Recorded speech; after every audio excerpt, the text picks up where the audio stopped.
Right. Hello there. It's Martin here. Hope you all had a good Easter. Entries to that competition that I did there closed now, to be honest. It's the day after Easter Monday. So I will do a draw for that very soon. Maybe even after this video, maybe tomorrow. Anyway, Alan Static Traveller.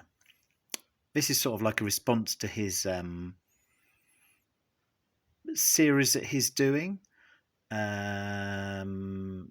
was talking about, I think, like sort of like aesthetics of covers and well, just Alan being Alan, I guess you would sort of say, and going a bit deeper, his deeper side, and maybe I thought I'd try the same. I don't know, but it might not be as captivating. But anyway, so I suppose also this is a response to a video that I did, which was horrible album covers, of which this I left out, actually. This was one of the ones I left out. I just completely forgot about it, and I don't think that's a particularly nice cover, but I'll leave you to be the judge of that. And another album cover. I suppose this is the genre that I didn't cover, which is sort of the cliche of, what would you call it? Sex, power, drugs, money, that kind of thing. So here's LL Cool J. I mean, I don't know what he would think of this image now, whether he's still, that kind of guy, or whether he's, that type of a guy, or whether he's more a family man now. Who knows whether the big cat is actually superimposed on there. I don't know anyway. And here he is on the back with some three ladies with 7 bottles of champers by the looks of it in total. Yeah, so that was another, I don't know whether that's sort of horrible or not, but to some people maybe it is. It's a bit politically incorrect. In fact, I was thinking of like what actually is like good looking sort of album covers, and what are dated, or if I was looking at Velvet Underground actually live album, whereas if that was seen as like a, if that was sort of like put in Carry On film or something, would people think like, oh well, we can't be having that, that's not very perceived, that's not art anymore, is it? Talking of bottoms, the only Edgar Broughton band album cover, or Edgar Broughton album that I've got, with this here. This is apparently a Hypnosis cover. Yeah. Oh, and it's a great album. I guess also the cover actually sort of fits the music as well. Yeah, I think it does. Yeah. What was I going to show next? Okay. These aren't in any particular order, but I'll just keep going anyway. So, in nature, in fact, actually, in some ways you could say this looks like a pair of legs or something anyway. So this is Ebert Lundberg. So he's was the singer of Soundtrack of Our Lives, and here he is. I mean, I just love trees, and when you think of trees, they obviously end up as burnt wood, or coal to be burnt or whatever, but trees and growth, and here he is in a tree. Yeah, just the bark and the texture, everything about it, really, I suppose. Okay, where are we going to go next? We're going to go over here. Just move the cat pole. It is a cat pole. Continuing on the theme of death. So this really is sort of a bit like a greatest hits of heavy, grim classical music, I suppose you would say. It's just a cover that makes it more interesting. Yeah, it's just a compilation that I don't know if it's worth anything. I wouldn't have thought so, but you've got your Night on Bear Mountain on here, and yeah, lots of well-known pieces of music on a classical album. And it was one, Alan, I was going to show. I can't remember what it was, because I think I mentioned the Holst one the other day. Ah, yeah. So Alan was talking more about sort of like what am I going on about anyway? Yeah, he was talking about nature, I suppose, beauty, the moon, this time of year, spring. Yeah, but I suppose those sort of themes anyway. Anyway, this is what sprung to mind. I can't find any trace of who actually did this piece of artwork, but this is really a sort of piece of art, really, that I suppose I could put it in a record frame, just the way all the splodges of colours have been used to create the universe, and then obviously you got your planets there, all in blue, not in like what they'd usually be, like all sort of multicoloured and everything. So whether Holst saw our solar system in blue, I don't really know. Here's another space themed album, also blue at night.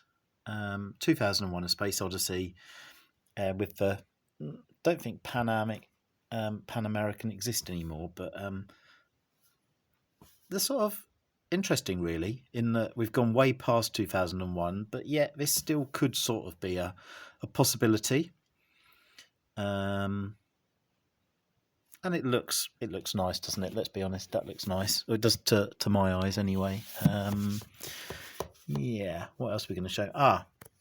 While we're on this shelf, I just wanted to show this because the grandeur and splendour and very nationalistic themes. Some of Sibelius's music. This is 6 and 7, which, having read this, it sort of suggests that. These are words that I couldn't really use, but it says here, the mood darkens, however, and the atmosphere becomes stormier to usher in the second appearance of the theme, like a mighty alpine range glimpsed through heavy clouds. The tension then relaxes, and on and on it goes, sort of kind of stuff. Anyway, Sibelius was obviously from Finland. Now, Finland does not look like that, but maybe they've just used that image. Probably in Norway, I would have thought, to describe the music more. I did initially think, why on earth have they used that when Finland, I think, it only has one mountain at the top, and it doesn't look like a big alpine or big, fjord. It doesn't really look like a fjord. Anyway, back to some good old alienation here. Or in the modern world, obviously, a lot of people have had to stay in hotels and self-isolate lately.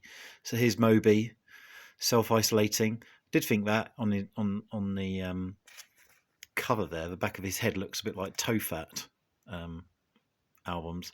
So here he is, although he's not actually in a hotel, I don't think, but for this photo shoot, yeah, really. I should have given credit to all the photographers that have taken pictures of all these things, really, because they're sort of what's made the album covers so, evocative. Here's KLF, Chill Out. It's looks like a sort of a British country scene with a drywall fence there. Sheep. So although it's about a journey across America, it's still quite a iconic cover, even if it's how would I explain, geographically wrong. Yeah. Right, Bark Psychosis. This is a 12-inch by them called Scum. In complete stark contrast, I think, is Hex. I'm sorry if you can't see that with the glare, but this is a very British scene here. There's a row of houses there, Victorian terrace houses. Probably a lot of the other ones have been pulled down. Here, I think it's some sort of railway line, but then you've still got the night sky there, and quite a nice scene. Photography. Yeah, some industrial lights in the distance, power cables, etc., etc.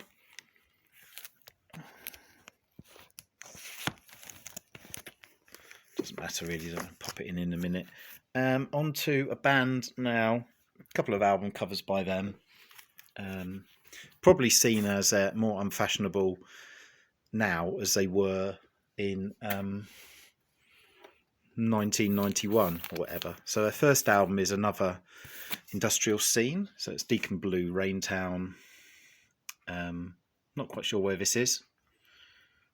Maybe somebody can fill me in. And on the back, you have Another Nighttime Scene, but with that lovely sort of time-lapsed moving cars headlights on the back there, like that. And then after that, the other album that I've got by them is what's this called? When the World Knows Your Name. Slightly out of focus picture of a band there. I think that helps. Yeah, just another, probably, I presume, Scottish street, cobbled street. Yeah, murky photography there. And is that it? No, it's not actually, because this, I've got this. I forgot that I had this picture in this Blur album. So this is Modern Life is Rubbish. I folded it down the middle, as you can see, which isn't really the best. Anyway, Blur, Modern Life is Rubbish is here. I don't know whether that painting really suggests movement to me and life. Because obviously it'd be quite difficult to paint that, I presume. On the back, a completely different image of train travel. So this, I think, is the District line. It's green. And there's Blur. Early 90s. On a very clean and slightly wider underground train than what I remember. Yeah. Yeah. So I suppose actually Roger Coleman would be interested in this as well. It being train related. And actually, I think, from what I remember, that these District line trains, they've moved them onto the Isle of Wight. So before I go wittering on with some train facts, I think that's pretty much it. 14 minutes of waffle there. Hope you found that interesting, and speak to you soon. Bye.